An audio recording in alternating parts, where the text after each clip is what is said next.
Associação Nacional dos Militares do Brasil alerta a nação sobre o sucateamento das Forças Armadas.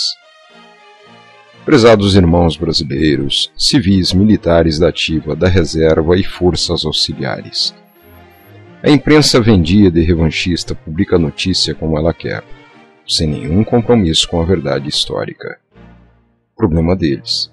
Está mais do que demonstrado que este desgoverno é perdulário, sem nenhum compromisso com os destinos da nação brasileira, e que procura legitimar uma nova história do movimento de 1964, procurando transformar bandidos em heróis, e os verdadeiros heróis em bandidos, denegrindo as caras tradições das Forças Armadas brasileiras na direção de um revanchismo e de um socialismo para lá de ultrapassados.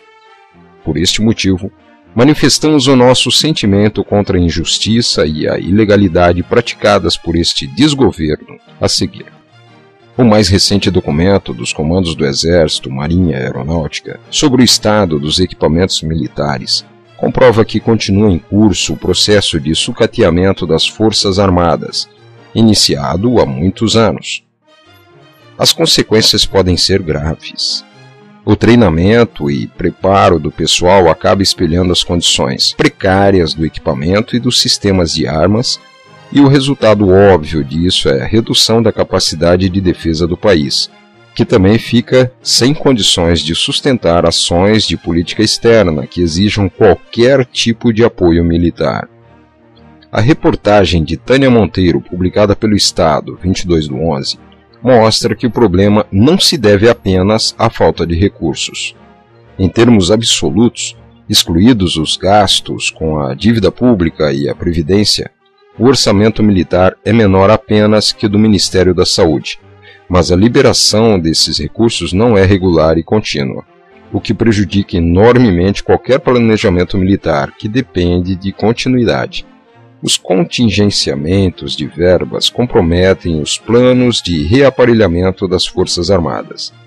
É verdade que as dotações orçamentárias para as três forças cresceram nos últimos anos. De 5 bilhões para investimento e custeio em 2007, os recursos aumentaram para 7,77 bilhões em 2008. De 10,05 bilhões de reais em 2009 para 12 bilhões em 2010. De 12,9 bilhões, valor estimado em 2011, e de 14,4 bilhões, valor que consta do projeto de lei orçamentária em exame no Congresso, em 2012. A reportagem não deixa dúvidas, porém, de que, mesmo com mais dinheiro, a situação das Forças Armadas continua piorando, e com rapidez.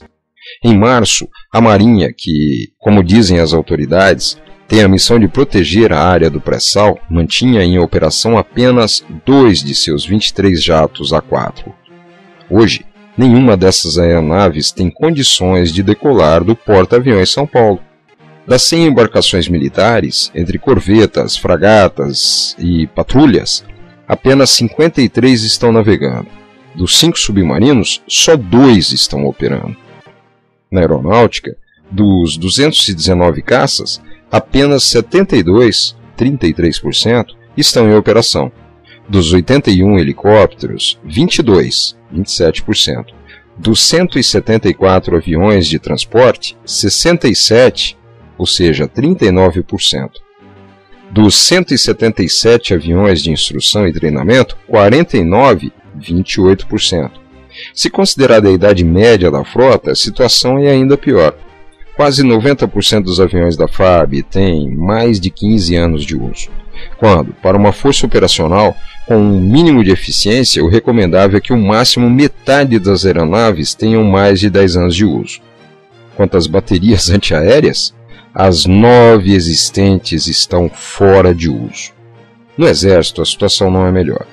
Dos 1.610 veículos blindados, apenas 982, 61%, estão disponíveis. Dos 78 helicópteros, 39, ou seja, 50%, estão em operação. E dos 563 obuseiros, estão disponíveis 449, 80%. Esses números mostram a urgência da recuperação da capacidade operacional do setor militar, que ao mesmo tempo precisa ampliar o alcance de suas ações, por meio de programas como o do submarino nuclear, que já contabiliza grande atraso em sua execução, e o de reequipamento da FAB. Mas, se mais recursos têm sido aplicados no setor militar e ainda assim a situação piora e os programas inovadores não avançam, o que há de errado, além da intermitência da liberação de verbas? O item que mais absorve recursos do Ministério da Defesa, e o faz em proporção alarmantemente crescente, é o de pessoal. São mais de 750 mil militares da ativa e da reserva e pensionistas. Isoladamente, esse item consome cerca de 80% do orçamento do Ministério da Defesa. Mas o mais grave é que, pelo menos 75% das despesas com o pessoal correspondem a gastos com inativos e pensionistas. Uma despesa cujo crescimento é inexorável. O modelo de carreira militar adotado pelo Brasil produz duas distorções. Uma delas é a concentração, cada vez maior, de despesas com o pessoal inativo. A segunda é a carência de contingentes de reservistas, sargentos e oficiais, com idade apropriada para atender a uma eventual convocação. O sistema é, assim, insustentável. Os políticos não parecem interessados em discutir os problemas estruturais das Forças Armadas. A situação dos militares brasileiros chegou ao fundo do poço. A situação é revoltante. Mais de 90% dos militares têm empréstimos consignados, e a maior parte não era para compra de casa, carro ou outro bem de maior valor, e sim para saldar dívidas corriqueiras, como cartão de crédito, escolas, etc. Acabavam entrando numa bola de neve, pois com o salário líquido no mês diminuído pelo empréstimo faziam novas dívidas e assim eram obrigados a fazer mais empréstimos, e o ciclo nunca terminava. De lá para cá a situação não mudou. Ou melhor, está sim mudando, só que para pior. Depois o governo ainda está pleiteando uma vaga no Conselho de Segurança Permanente da ONU. Parece piada. Dá para entender boa parte da resistência dos membros, Estados Unidos, França, Reino Unido, China e Rússia, quanto a isso.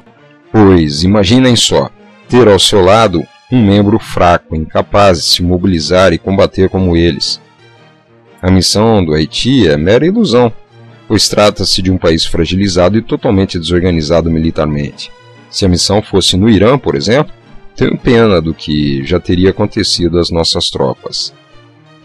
Hoje, cada vez mais militares de carreira estão se mobilizando para deixar as Forças Armadas, seja via concurso para outras áreas, seja via setor privado, pois quase todas as outras profissões, sobretudo do setor público, exigem menos tempo de formação, menos tempo de dedicação ao serviço e remuneração imensamente melhor. A quantidade de jovens que se interessam pelas nossas escolas de formação diminui a cada ano. E eu os aconselho a procurar mesmo outras profissões, pois não basta a vocação, se você não tem uma retribuição digna pelo seu serviço. Nenhuma vocação resiste quando você vê sua família passando por dificuldades. Com equipamentos sucateados, salários ridículos e péssimas condições de trabalho, nossas três forças estão hoje totalmente incapazes de reagir a qualquer ameaça estrangeira mais séria. É impressionante a irresponsabilidade desses últimos governos, pois, com o Brasil tendo hoje uma das maiores economias do mundo, novas riquezas sendo descobertas, como o pré-sal, nióbio, etc. Como eles que estão no poder podem deixar tudo isso desprotegido? Quando o governo resolver acordar, deixar de lado o revanchismo barato contra as atuais militares, 1964 já ficou para trás, é história, e resolver tratar o assunto defesa com seriedade que ele merece, poderá ser tarde demais. Só Deus poderá salvar o Brasil. Este é o manifesto da Associação Nacional dos Militares do Brasil, ANMB.